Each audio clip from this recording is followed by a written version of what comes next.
বলছে উপনিষদ, অর্থাৎ উপ মানে হচ্ছে সন্নিকটে। সন্নিকটে কি বলছে যে আমাদের যে যখন আমি নিষ্ঠা সহকারে যখন অর্থাৎ নিষ্ঠা সহকারে আমি মনন করছি। আর সৎ কি বলছে যে আমার এই ভেতরে যে অজ্ঞান আছে, এই অজ্ঞান যখন এই অবিদ্যার সংসারের এই অবিদ্যা যখন নাশ হয়, সেটা হচ্ছে উপনিষদ। অর্থাৎ গুরুর সন্নিকটে বসে আমি যখন গুরুর এই কথা মনন করব এবং মনন করে আমার ভেতরের যে অজ্ঞানতা, আমার ভেতরে এই সংসারের যে নানা কিছু যে আমার ভেতরে চলে, এটা এই কথা শুনতে শুনতে যখন নাশ হয়, সেই কথাকেই বলছে উপনিষদ।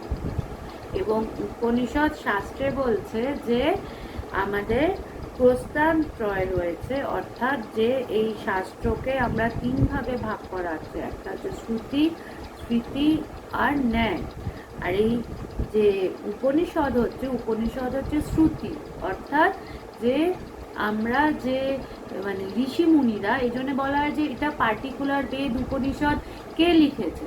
আমাদের যে হিন্দু ধর্মে আমরা যদি একজনের কথা বলতে চাই, তাহলে সেই একজনকে কিন্তু আমি খুঁজে পাবো না, সে একজনকে খুঁজে পাওয়া যায় না। সেটা কিন্তু আমাকে কি বলছে যে আমাদের এই প্রত্যেক ঋষি মুনিরা তারা যে এই আলোচনা করেছে, তারা যে এই চর্চাগুলো মানে তারা যে ধ্যান করছে, তারা যে আত্মস্থ হচ্ছে, সেই আত্মস্থ হতে হতে যে ভেতর থেকে যে সমস্ত মন্ত্রগুলো তারা প্রত্যক্ষ করেছে, সেই মন্ত্র দ্বারাই এই উপনিষদ তৈরি।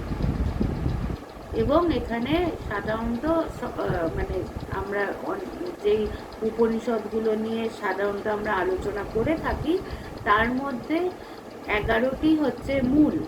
এবং সেই 11টির মধ্যে আমাদের সবচেয়ে বড় যে উপনিষদ, সেটা হচ্ছে বৃহদারণ্যক উপনিষদ, যেটা বলছে সবচেয়ে বড়। সবচেয়ে ছোট হচ্ছে ঈশা উপনিষদ। তো এই মূল আমাদের মেন 11টা রয়েছে। তো এই যে আমরা যে চর্চাটা করব, আমি যে বললাম এই উপনিষদ সংকলন যে বইটি রয়েছে, সেখান থেকে আমরা আলোচনা করব। সেখানে বিশেষ করে এই 11টি উপনিষদের স্তোত্রগুলোই এখানে রয়েছে। তো আজকে আমরা যেটা এখানে খুব সুন্দরভাবে মানে আমাদের প্রথম থেকে কিভাবে এগোনো উচিত, সেইভাবে এখানে কিন্তু পরপর একটার পর একটা শ্লোক সেভাবে সাজানো হয়েছে যে আমরা স্টার্ট কি করে করব এবং গভীরে কিভাবে যাব। তো সেই জায়গায় বলছে যে প্রত্যেকে মানে আমাদের জীবনে প্রার্থনাটা কিন্তু ভীষণ ইম্পর্টেন্ট। যে আমি কিভাবে ঈশ্বরের কাছে প্রার্থনা করছি, কোন মন্ত্র দ্বারা কি প্রার্থনা করব। কেন প্রার্থনা কেন ইম্পর্টেন্ট বলছে? প্রার্থনা হচ্ছে যে তুমি যখন তোমার ভেতরের চিন্তা ভাবনাগুলোকে একাগ্র করছো, একাগ্র করে তুমি মনন করে এক জায়গায় একাগ্রভাবে যখন তুমি তার কাছে বলছো, সেটাই হচ্ছে প্রার্থনা। কিন্তু প্রার্থনা তো আমরা অনেক কিছু করি, সেখানে আমরা প্রার্থনাটা কি করব সেটা আমাকে জানতে হবে।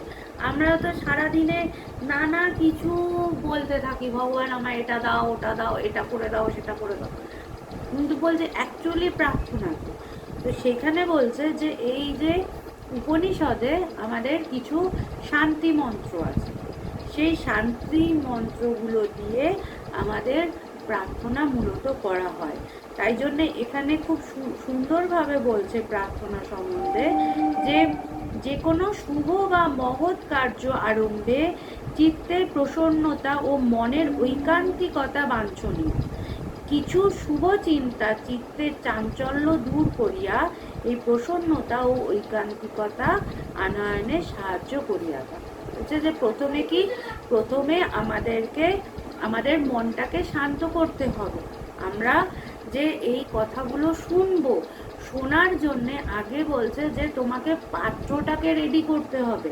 যেই পাত্রে এই সমস্ত কিছু গ্রহণ করবে, সেই পাত্রটা তোমাকে রেডি রাখতে হবে। সুতরাং সেই পাত্রটা রেডি করার জন্য কি তুমি শুভ চিন্তা করো, যেই চিন্তাগুলো তোমার চঞ্চল করছে সেগুলো নয়, তুমি শুভ চিন্তা করো, এবং কি যে সেইগুলো দিয়ে তুমি আস্তে আস্তে বলছে এই জন্যই বেদ আদি পাঠের প্রারম্ভে দেবতার উদ্দেশ্যে আচার্য শিষ্যগণের সমবেত প্রার্থনা প্রথা প্রচলিত। বলছে যে কিছু শুরু করার আগে আমরা এই মন্ত্রপাঠ এই জন্যে করি যাতে আমরা মানে এক জায়গায় সুন্দরভাবে আমার মনটা এক জায়গায় এসে আমি তার কাছে আমি নিজেকে তুলে ধরতে পারি, আমি নিজেকে তার পায়ে সঁপতে পারি। তো সেখানে প্রথম যে প্রার্থনা মন্ত্রটা শান্তি মন্ত্র, সেটা হচ্ছে কঠোর উপনিষদ থেকে রয়েছে। সেটা আমরা মোটামুটি সবাই এইটা জানি, আমার মনে হয় আমরা পড়েও থাকি, শুনেছি অনেক। এবং আমরা ইন্টারন্যাশনাল বেদান্ত সোসাইটিতে যে আমরা বৈদিক স্তোত্র করি, সেই বৈদিক স্তোত্রে ভগবানের গুরুদেব স্বামী প্রভুজ্ঞানন্দজি উনি এই শান্তি মন্ত্রগুলো একত্রিত করে বৈদিক স্তোত্র করেছেন, তার মধ্যে এই মন্ত্রটাও রয়েছে। সেটা কি? ওম সহনা ভবতু সহনৌ ভুনক্তু সহ বীর্যং কর্বাবহৈ তেজস্বী নাবধীতমস্তু মা বিদ্বিষাবহৈ। ওম শান্তি শান্তি শান্তি। বলছে এর মানেটা কি? আমরা যখন কোনো, এই জন্য বলছে না যে তুমি মন্ত্রগুলো আগে বোঝো তুমি কি বলছো। তুমি যখন জেনে মন্ত্র পাঠ করবে তখন কিন্তু তোমার মন্ত্রের জোরটা অনেক বেশি হবে। ধরো যদি তুমি বাংলায় নিজের মাতৃভাষায় তুমি পাঠ করতে, তাহলে কিন্তু তুমি কিভাবে বলতে, তুমি সহজ ভাষায় বলতেন। এবার তুমি যদি না বোঝো, আমরা না বুঝে মন্ত্র বলি, এবার আমি কি বলছি আমি জানি না, আমি ভগবানের কাছে কি চাইছি আমি জানি না, কিন্তু আমি মন্ত্র পাঠ করলাম, তাহলে তো সেই মন্ত্র পাঠ করার কোনো উদ্দেশ্য রইল না, সেটা আমার কোনো ফুলফিলও হবে না। তো তাই বলছে মানেটা জানতে হবে। মানেটা কি? বলছে ভগবত কৃপা যেন আমাদিগকে সর্বদা রক্ষা করে। সবার প্রথম জানতে হবে এই যে আমরা মন্ত্রটা পাঠ করছি, এখানে কিন্তু আমাদেরকে আমাকে রক্ষা করো এ কথা বলা হলো। সবার প্রথম কি বলা হচ্ছে? আমাদের রক্ষা করো। অর্থাৎ আমরা যখন প্রার্থনা করছি তখন কিন্তু আমি শুধু আমার জন্য চাইছি না, আমি কিন্তু আমাদের সবার মঙ্গল হোক এটা চাইছি। সুতরাং আমার কাজ হবে, আমি ভালো থাকলে তো শুধু আমি ভালো থাকতে পারবো না, আমার আনুষঙ্গিক আমার আশেপাশে সবাই যারা রয়েছে, আমার আত্মীয় পরিজন, আমার সাথে যারা জুড়ে রয়েছে, সবার যাতে মঙ্গল হয় আমরা কিন্তু প্রথমে সেটাই প্রার্থনা করি। তাই বলছে যে ভগবত কৃপা যেন আমাদিগকে সর্বদা রক্ষা করে, যে তিনি যেন আমাদেরকে রক্ষা করেন, তিনি প্রতি মুহূর্তে।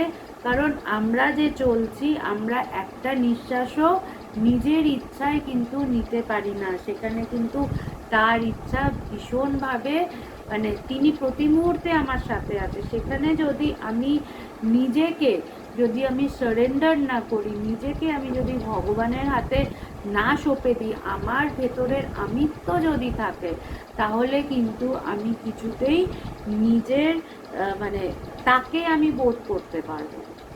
আমার ভেতরে আমি করছি, আমি খুব সুন্দর বলছি, যখনই আমি খুব সুন্দর বলছি ব্যাপারটা এসে যায়, বা আমি খুব সুন্দর কাজ করছি ব্যাপারটা এসে যায়, তখন কিন্তু আমি নিজের থেকে, নিজের স্বরূপ থেকে আমি অনেকটাই দূরে থাকি। তাই বলছে যে আমাদের অধীত বিদ্যা যেন সফল হয়, আমরা যেন শক্তি সম্পন্ন হই।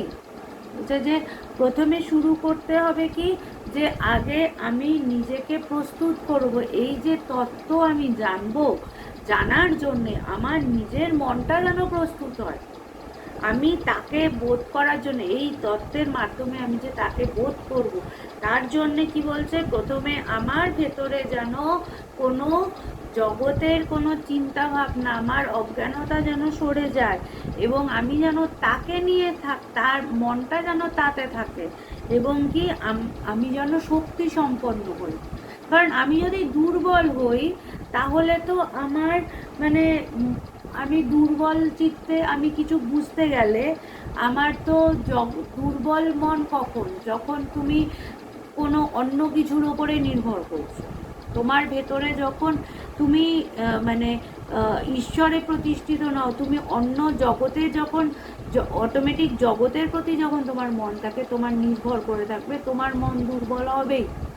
তুমি তখনই সবল হও যখন তুমি জগতের সমস্ত সাহায্যকে প্রত্যাখ্যান করে তুমি যখন ঈশ্বরকে ধরেছ, ঈশ্বরের সাহায্য যখন তুমি তার হাত ধরেছ, যে আমার জগতের আর কোনো কিছুর প্রয়োজন নেই, আমি শুধুমাত্র আমার সমস্ত কিছু আমি তাকে দিলাম, যখন আমি এইভাবে আমি সম্পূর্ণভাবে তার ওপর আমার নির্ভরশীলতা বাড়বে, তখনই কিন্তু আমি এগোতে পারবো। তাই এখানে বলছে যে আমি যদি ভেতরে শক্তি আমার না থাকে, আমার যদি নিজের শক্তিকে আমি বোধ করতে না পারি, তাহলে আমি তো মানে অন্য কারোর উপরে ডিপেন্ড করে থাকলে আমি এগোতেই পারবো না। তাই এখানে বলছে যে মিলিতভাবে সমস্ত কাজ সম্পন্ন করি, মানে আমরা সবাই একসাথে আমরা যেন সমস্ত কাজ ঠিকভাবে করতে পারি। আমরা যে বিদ্যা অর্জন করিতেছি তাহা যেন সার্থক হয়। এই যে আমরা যেই চর্চা করতে যাচ্ছি, সেই চর্চা আমি কেন করব? আমি বলছে যে প্রথমেই আমরা শুনলাম যে উপনিষদ মানে কি। উপনিষদ মানে যে গুরুর পায়ের কাছে বসে গুরুর থেকে যখন আমি যেই বিদ্যা শ্রবণ করতে করতে মনন করে আমার ভেতরের জগতের সমস্ত যে উল্টো পাল্টা চিন্তা ভাবনা, আমার অবিদ্যা, আমার অজ্ঞান যখন নাশ হবে, সেটাই সেই জ্ঞানই হচ্ছে, এই যে জানা, সেটাই হচ্ছে উপনিষদ। সুতরাং আমরা যে এই পথে এগোচ্ছি, তাতে আমরা প্রথমেই প্রার্থনা করছি যে আমি যা জানবো সেটা যেন আমি ভেতরে ঠিকভাবে নিতে পারি, আমি যেন গ্রহণ করতে পারি।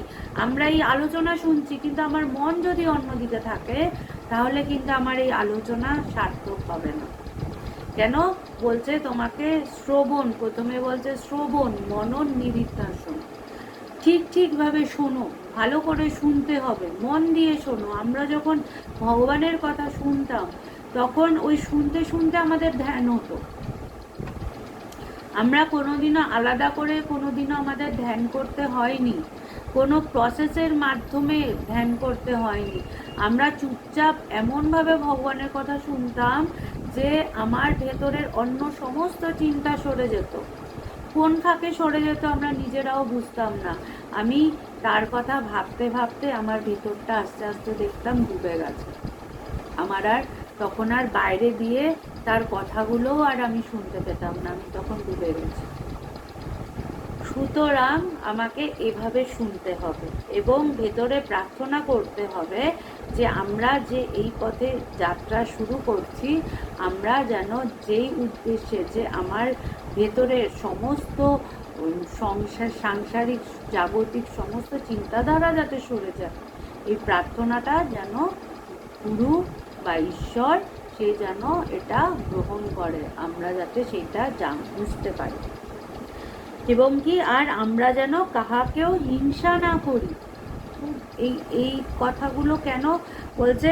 এই কথাগুলো এই কারণে বলছে যে তুমি এই তত্ত্বকে গ্রহণ করার জন্যে তোমার চরিত্রকে আগে রেডি করতে হবে, তোমাকে নিজেকে আগে তৈরি করতে হবে। তোমার পাত্র যদি রেডি না থাকে, তাতে যদি তুমি কিছু দাও, ফুটো পাত্র থাকলে সেটা সব বেরিয়ে যাবে। তাই জন্যে এই প্রার্থনার মাধ্যমে ঈশ্বরের কাছে যে আমাকে তিনি যেন আমার মনটাকে এমনভাবে তৈরি করে যাতে আমি যেন এই কথাগুলোকে নেওয়ার মতো আমার মন রেডি, আমি এর জন্যে তৈরি। এরপরে কেন উপনিষদ থেকে মন্ত্র বলছেন যে ওম অপ্যায়ন্তু মম জ্ঞানী বাক প্রাণ চক্ষু শ্রোত্রম মধো বলমিন্দ্রিয়াণি চ সর্বাণি সর্বং ব্রহ্ম উপনিষদম মাহম ব্রহ্ম নিরাকুর্যম মা মা ব্রহ্ম নিরাকরত নিরাকরণমস্তু নিরাকরণম মে অস্তু तदात्मनि निरते य उपनिषत्सु धर्मास्ते मयि सन्तु ते मयि सन्तु ओम शांति शांति শান্তি। বলছে কি কেন উপনিষদে এটা কি বলছে যে মম অঙ্গানি বাক প্রাণ চক্ষু শ্রোত্রম অথ বলম সর্বাণি ইন্দ্রিয়াণি চ, বলছে যে কি আমার সমস্ত অঙ্গ বাক প্রাণ চক্ষু কর্ণ বল এবং ইন্দ্রিয় সমূহ পরিপুষ্ট হোক। অর্থাৎ আমার যদি প্রথমে আমি এই শরীরে আমি তাকে ধারণ করব, তো আমার শরীরে সমস্ত আমি ধারণ করার জন্য আমি কি উপযুক্ত? আমি তাই প্রার্থনা করছি আমার যেন আমি তাকে ধারণ করার জন্য আমার সমস্ত পঞ্চ ইন্দ্রিয়, আমার শরীর মন সমস্ত কিছু যেন যথার্থ হয়, পরিপুষ্ট হয়। সকল বস্তুই সেই ব্রহ্ম যাহা উপনিষদে বর্ণিত হইয়াছে। বলছে ব্রহ্ম ব্যতীত দ্বিতীয় বস্তু নেই। উপনিষদের প্রত্যেকটা এখানে অনেক সুন্দর সুন্দর গল্প আখ্যার মাধ্যমে খুব সুন্দরভাবে বিশ্লেষণ করা হয়। নানা কিছু এখানে মানে অনেক কিছু আছে এখানে আমাদের বেঁচে থাকার যে যা যা রয়েছে সবটা। এই জন্যে দেখবে গীতাতেও যেমন সব রয়েছে, একটা মানুষের যা যা ধারণ করা দরকার, কিভাবে চলবে, কি করবে, তাই জন্যে বলা হয় যে উপনিষদকে সামারাইজ করে গীতাতে বলা আছে টোটালটাই। এবং এই উপনিষদে একটা ভাস্ট এক্সপ্লেনেশন থাকে, মানে সমস্ত কিছু রয়েছে এখানে। তো এখানে কিভাবে চলবে, কি করবে, এবং আস্তে আস্তে আস্তে আস্তে অন্তর্মুখী নয় তাকে আমরা কিভাবে জানবো, সেইগুলো সমস্ত কিছু রয়েছে এখানে। তো সেখানে বলছে যে এক ব্রহ্ম ব্যতীত দ্বিতীয় বস্তু নেই যাকে আমরা জানবো, সেই এক। তা এই সমস্ত কথার মাধ্যম আমাদের লক্ষ্য কিন্তু একটাই, যে আমি নিজেকে জানতে চাই। আমি এই কথাগুলো শুনতে শুনতে আমি নিজেকে জানবো, মানে আমি তার মানে নিজেকে জানি না।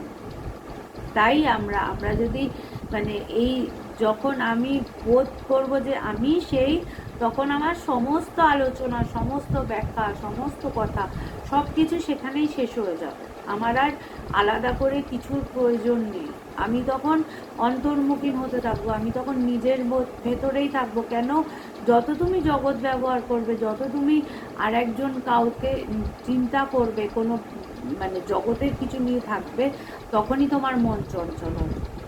গীতাতে খুব সুন্দর কথা বলছে যে আমি এমন কিছু মানে সেগুলো নিয়ে ভাববো না যেগুলো আমাকে চঞ্চল করে। আমি সবসময় সেই পরমাত্মায় স্থিত হয়ে থাকবো। আমার বাইরে যাই হোক না কেন সেগুলো আমার ভেতরকে যেন চঞ্চল না করে। সুতরাং এখানে তাই বলছে যে আমি যেন এই ব্রহ্মে অস্তিত্বে স্বনিন্দ আমি যেন অস্তিত্বে না হই, মানে ব্রহ্ম যেন আমাকে প্রত্যাখ্যান না করেন। বলছে যে আমি তার আরাধনা করছি, তার উপাসনা করছি, কিন্তু সেখানে ব্রহ্ম যেন আমাকে প্রত্যাখ্যান না করে। মানে আমি তাকে ডাকছি, আমি তার দরজা ধাক্কাচ্ছি, তিনি যেন দরজাটা খোলেন, তিনি যেন আমাকে না বলেন যে না তুমি উপযুক্ত না, এখনো তোমার দেরি আছে, তুমি এখনো আরো চেষ্টা করো, তুমি এখন এখানে থাকার জন্য তুমি যথেষ্ট নও। আমরা নামগুলো না আমি ভুলে যাই। নচিকেতার এতে কঠো উপনিষদে আছে, ওখানে তোমরা হয়তো জানো যে যমের গল্প। সেখানে বলছে যে ওই বাচ্চা নচিকেতা তার মানে তার বাবা যখন মানে সব আগে যেমন হতো না যে যজ্ঞ করতো, যজ্ঞে মানে এই জগতের যজ্ঞ অনেক কিছু করার জন্যে থাকে, জগতের প্রাপ্তির জন্যে, আবার ঈশ্বর প্রাপ্তির জন্য, আবার তার মানে কোনো শক্তি প্রাপ্তির জন্য অনেকভাবে আগেকার দিনে এখনও যজ্ঞ করে সবাই, সব কিছু জীবনের ফার্স্ট টু লাস্ট সব কিছুর জন্যে মানুষ যজ্ঞ করে। তো তা ওর বাবা যখন যজ্ঞ করছে তো সেখানে সে আহুতি দিচ্ছে কি কতগুলো মরা মরা গাভী। তো সেইখানে তার ওই বাচ্চা ছেলে, কিন্তু তার প্রশ্ন ছিল যে এই এরকম মানে যখন দিচ্ছ তো এইগুলোকে কেন দান করছো ব্রাহ্মণকে, এগুলোর তো আর দিয়ে কিছু কাজ হবে না, মানে ওদের শরীরে আর কিছু নেই। তো তখন বলছে যে তাহলে আমাকে কাকে দান করবে। তো তখন সে কথায় কথায় বলেছে যে তুই যমরাজের কাছে চলে যা। কিন্তু সেই বাচ্চা বলে না যে বাচ্চাদের ভেতরে সে সরল হৃদয়, সে কিন্তু এটাকে সিরিয়াসলি নিয়ে সে কিন্তু যমরাজের দ্বারে গিয়ে বসে আছে। এবার যমরাজ তো তখন সেখানে নেই, সে বেরিয়েছে। তো 3 দিন সে ওভাবেই বসে আছে তার জন্য। সেই তা বলছে তার দ্বাররক্ষীরা যে সে নেই, তুমি বাড়ি যাও। কিন্তু না, বলছে যে এই হচ্ছে যে তোমার নিষ্ঠা লাগবে, যে তুমি প্রথমেই যদি তার কাছে আসো আর সে দরজা খুলে দেবে তা কিন্তু নয়, সেও কিন্তু পরীক্ষা নেবে। কিন্তু তুমি যদি অধৈর্য হয়ে চলে যাও তাহলে কিন্তু হবে না, তোমাকে কিন্তু ধৈর্য রাখতে হবে যে আমি যখন এই পথটা ধরেছি, এই পথে যখন আমি ঠিক করেছি আমি এগোবো, তখন আমি এগোবো। আমি যত যাই হোক না কেন আমি নিজের নিষ্ঠা কিছুতেই আমি ছাড়বো না, আমি এই পথ থেকে কিন্তু কিছুতেই নিজের মনকে সরাবো না, যত আমার বিপদ আসুক যাই হোক না কেন। তো সে কিন্তু নিষ্ঠা সহকারে বসে রইল, এবং যখন সেই যমরাজ এলো, যমরাজকে সে প্রশ্ন করছে যে আমাকে মানে আমি কোন বিদ্যা, আমি কোন জ্ঞানে আমি কোন জ্ঞান আমার হলে আমার জগতের এগুলোর প্রতি কোনো আসক্তি থাকবে না, আমি তাকে জানতে চাই আমি কে। সে তখন কিন্তু যমরাজ তাকে প্রলোভন দিচ্ছে যে তোমাকে আমি সুন্দর সুন্দর অপ্সরা দিচ্ছি, তোমার অনেক টাকা পয়সা দিচ্ছি, তোমার কোনো অভাব হবে না, এই হবে না। কিন্তু সে কিন্তু নিজে এই কোনো প্রলোভনে কিন্তু প্রলোভিত হলো না। সে কিন্তু এক জায়গায় যে না আমার তাকেই জানতে হবে, তুমি আমায় সেই বিদ্যা দান করো। এবং তারপরে যখন এত কিছু বলার পরেও সে তার নিজের যে লক্ষ্য থেকে তাকে সরানো গেল না, তখন কিন্তু যমরাজ তাকে এই বিদ্যা দান করবে, এই জ্ঞানের কথা বলা শুরু করলে। কঠোপনিষদে কিন্তু এই আলোচনাই রয়েছে। সুতরাং এই যে তোমার এখানেও যে বলছে যে আমি মানে আমি তার কাছে প্রার্থনা করছি যে ব্রহ্ম যেন, আমি যে তাকে জানতে চাই, আমি যে তাকে বুঝতে চাই, তিনি যেন আমাকে গ্রহণ করে, তিনি যেন আমাকে প্রত্যাখ্যান না করে দেয়, আমি যেন তার যথার্থ, আমি যেন যোগ্য হতে পারি যে আমার ভেতরটা এমনভাবে আমি তার চিন্তন মননে বিলীন হয়ে যাবে যাতে আমার মানে আমার ভেতরে তিনি যে রয়েছেন, তিনি তার প্রকাশ যেন আমি বোধ করতে পারি, আমার মন, আমার সংস্কার, আমার চিন্তা ভাবনা যেন তাকে ঢেকে না দেয়। সুতরাং বলছে যে এই ব্রহ্মবিদ্যা যেন সর্বদা আমাতে প্রতিভাত হয়, সব সময় আমার ভেতরে যেন এই বিদ্যা, এই জ্ঞান, এই তার চিন্তন মনন কনস্ট্যান্ট আমার ভেতরে যেন চলতে থাকে। ভালো করে দেখবে আমরা যখন এই চর্চাগুলো করতে থাকবো না, চিন্তা ভাবনাগুলো করতে থাকবো, তখন কিন্তু কাজের মধ্যেও তুমি নিজেকে পরীক্ষা করো, এই ভাবনার মধ্যে যদি আমরা থাকি তাহলে কিন্তু ধরো খুব ইম্পর্টেন্ট কাজ করছো, কিন্তু হঠাৎ করে বিচারটা এসে যায়, বিচার কিন্তু আমার ভিতরে এসেই যায় যে এই সময় এটা বলেছে আমি জগতের এই চিন্তাটা এটা করব না, বা এই যে যে সমস্ত কিছু আগের দিন যেমন আমরা ক্লাসে যে আলোচনা করছিলাম যে ভেদ জ্ঞান, আমি জগৎ সত্য নয় আমি জানি, আমি সেখানে প্রতি মুহূর্তে আমি মানে অন্য কিছুকে নিজের থেকে আলাদা আমি ভাবছি কেন, আমি সব কিছুকে আলাদা ভাবছি কেন, কারণ আমি নিজের অস্তিত্ব এতটাই বেশি আমার কাছে যে আমার প্রতি মুহূর্তে মনে হয় জগৎ একটা আলাদা কিছু, বিশেষ কিছু বস্তু, তাকে আমায় জানতে হবে। কিন্তু যখন আমি এই অভিন্ন বোধ আমার ভেতরে হচ্ছে, এক ব্রহ্ম ব্যতীত দ্বিতীয় কিছু নেই, তখন কিন্তু আমার জগৎ যে আলাদা বিশেষ কিছু, সেটা কিন্তু আমার মনে হয় না। তখন এটাই মনে হচ্ছে এটা তো আমার মনের ইম্পোজিশন।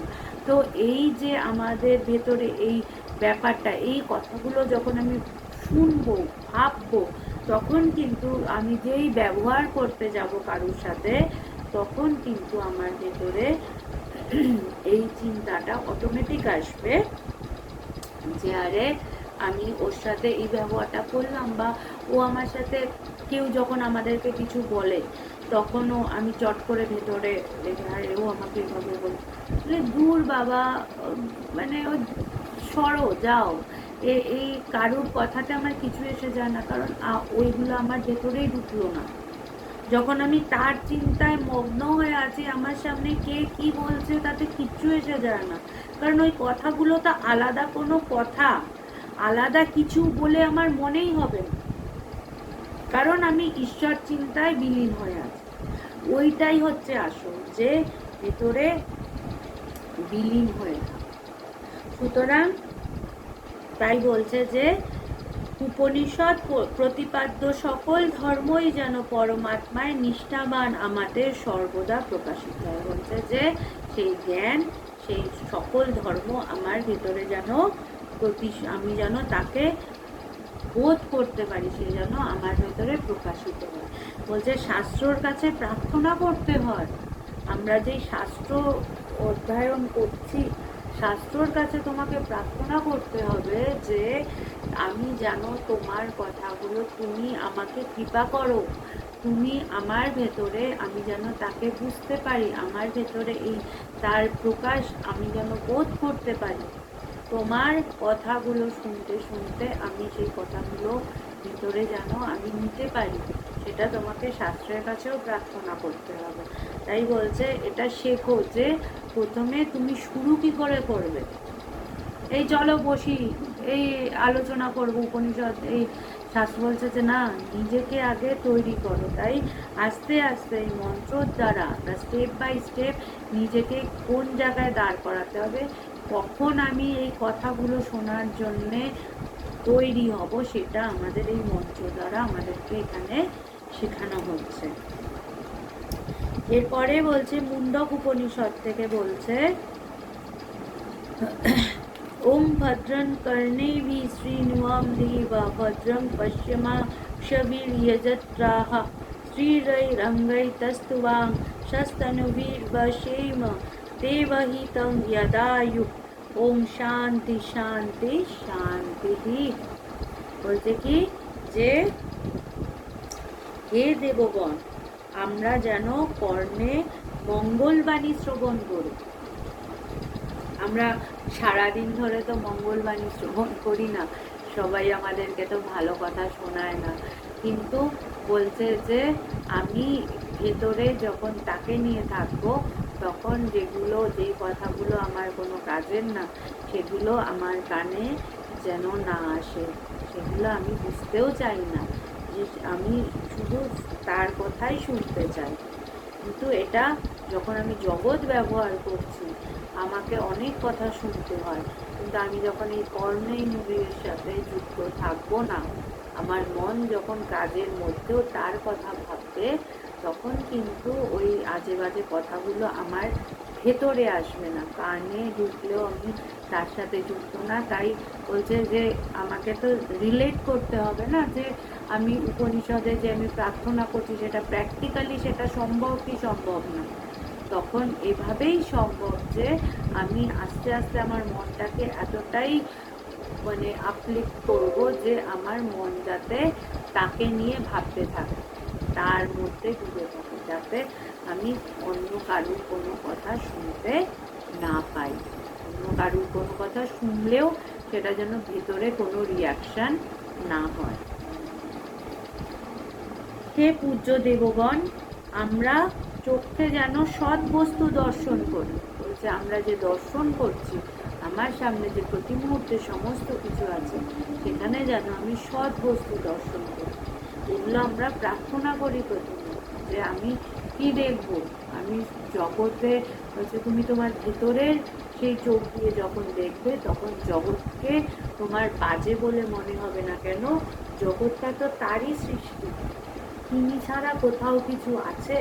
গীতায় বলছে যে যখন বলছে সেই যোগী যখন সে সোনা আর মাটি দুটোকে সমান ভাববে। তো আমাদের এখন বিচার করার, আমরা কি সোনা আর মাটিকে সমান ভাবতে পারি? মাটি আমরা ফেলে দিই, চলো এটা কম দামি। সোনা আমার সামনে থাকলে একটা সোনার ডাস্ট পর্যন্ত আমরা বলি না না রেখে দিই বাবা, এটা সোনার, এইগুলো এত অনেক দামি। তো আমাদের কাছে কেন দামি মনে হয়? কারণ আমার কাছে ওইটা মানে আমি দুটোর ভ্যালু জানি, দুটো পদার্থ আলাদা, সেটা ভিন্ন, সেটা আমার কাছে এক্সিস্ট করছে, তাই আমার কাছে ওটা আলাদা।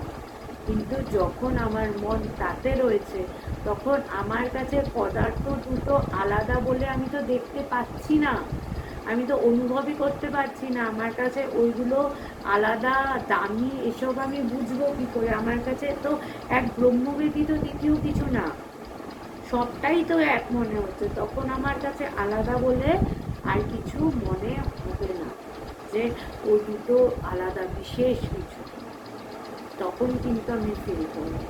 তাই বলছে আমাদের অঙ্গ প্রত্যঙ্গ এবং শরীর যেন দৃঢ় হয়, এবং আমরা যেন আপনাদের স্তুতি গান করিতে করিতে দেব নির্দিষ্ট পরমায়ু প্রাপ্ত হই। বলছে যে আমার শরীর যেন দৃঢ় হয়, আমি যেন তাকে অনুভব করতে পারি, এবং তার স্তুতি করতে করতে আমি যখন চলেও যাব, আমি যেন তার স্তুতি করতে করতে যেতে পারি। আমার ভেতরে যেন অন্য কোনো জগতের চিন্তা না থাকে।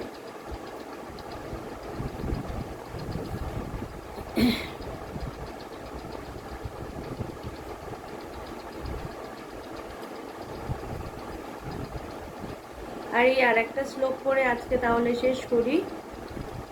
এটা হচ্ছে ঐতরীয় উপনিষদের, বলছে যে ওম বাং মে মনসি প্রতিষ্ঠিতা মনো মে বাচি প্রতিষ্ঠিতম আবিরাবির্ময়েধি বেদস্য মা অনিস্থ শ্রুতং মে মা প্রহাসিত অনেনাধীতেন হোরাত্রান সংবধামি रीतं वदिष्यामि सत्यं वदिष्यामि तन्मानवतु तद्वक्तारमवतु अवतु माम् अवतु वक्तारम् अवतु वक्तारम्।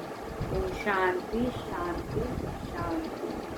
বলছে আমার বচন মনে প্রতিষ্ঠিত হোক, মন বচনে প্রতিষ্ঠিত হোক, অর্থাৎ আমার ভেতরে যে চিন্তা ভাবনা এগুলো যেন এক থাকে ঠাকুরের কথাতে। মন মুখ এক করো, এটা কিন্তু কথাটা সহজে আমরা বলি, কিন্তু ভীষণই কঠিন কথা যে মন মুখ এক করো।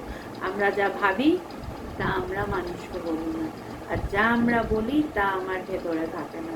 আমি মানুষকে যা পারি তাই বলতে থাকি। আমি ধরো অনেক কথা বলি, কিন্তু সেটা আমার কাজে পরিণত হয় না। কথার কথা আমি তো বলে দিই, কিন্তু আমার কথা আর কাজ অনেক আলাদা, তোর মধ্যে কোনো লিঙ্ক থাকে না। বলছে যে তুমি যা বলছো, তুমি নিজের কথায় প্রতিষ্ঠিত হও, তুমি যা বলছো সেটা তুমি করো, আর যেটা তুমি করতে পারবে না সেটা তুমি বলো না। আমরা বলার আগে যদি তোমার মনে হয় যে না এটা আমার দ্বারা সম্ভব না, তাহলে তুমি সময় চেয়ে নাও, তুমি বলো যে না আমি এটা করতে পারবো না। আর যদি তুমি একবার বলো যে হ্যাঁ আমি এটা করবো, আর তখন আমি ভগবানকে দেখেছি, ভগবান যদি কাউকে বলতেন যে আমি 7টায় আসবো, সে 7টা বাজতে 5-এ ওখানে গিয়ে দাঁড়িয়ে থাকতো, কিন্তু কোনোদিনও ভগবান লেট কখনো করেন। যদি শরীর খারাপের জন্য কোনোদিন যেতে পারতেন না, তিনি আগের থেকে বলে দিতেন, ওকে জানিয়ে দে যে আজকে আমি ওখানে যেতে পারবো। আমাদের প্রোগ্রাম কোনোদিনও 10টা বলে 10টা 5-এ শুরু হয়নি। ভগবান এমনও হয়েছে যে ভগবান নিজের প্রোগ্রামে হাজির, তখন হয়তো সেখানে কয়েকটা মানুষ রয়েছে, কিন্তু ভগবান ওই কয়েকটা মানুষকেই শুনিয়েছে।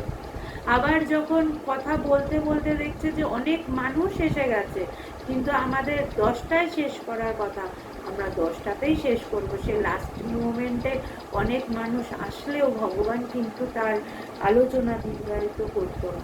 তো যখন শুরু করার তখনই শুরু হবে, যখন শেষ করার তখনই শেষ হবে।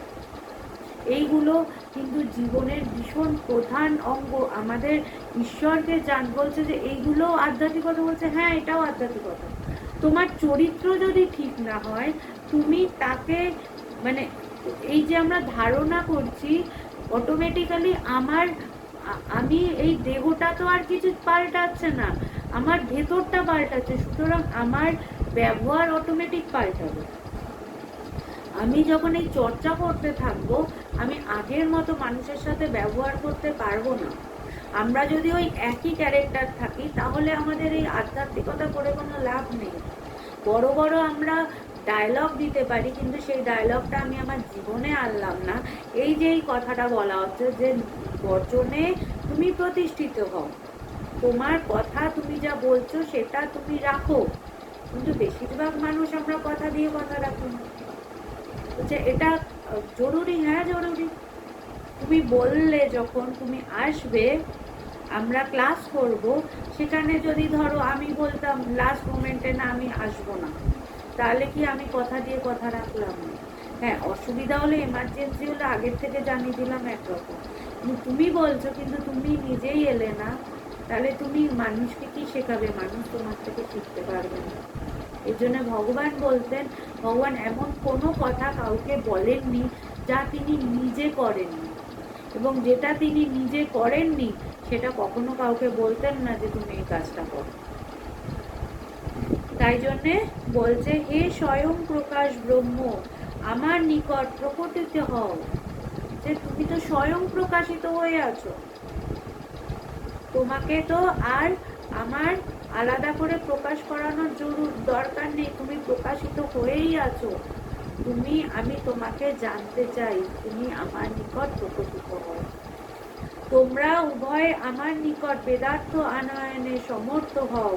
আমি যাহা বলছে, এই মন বাক্য আমি যাতে তাকে বোধ করতে পারি, আমাকে তুমি সেইভাবে তৈরি করো। আমি যাহা শ্রবণ করিব তাহা যেন ভুলিয়া না যায়।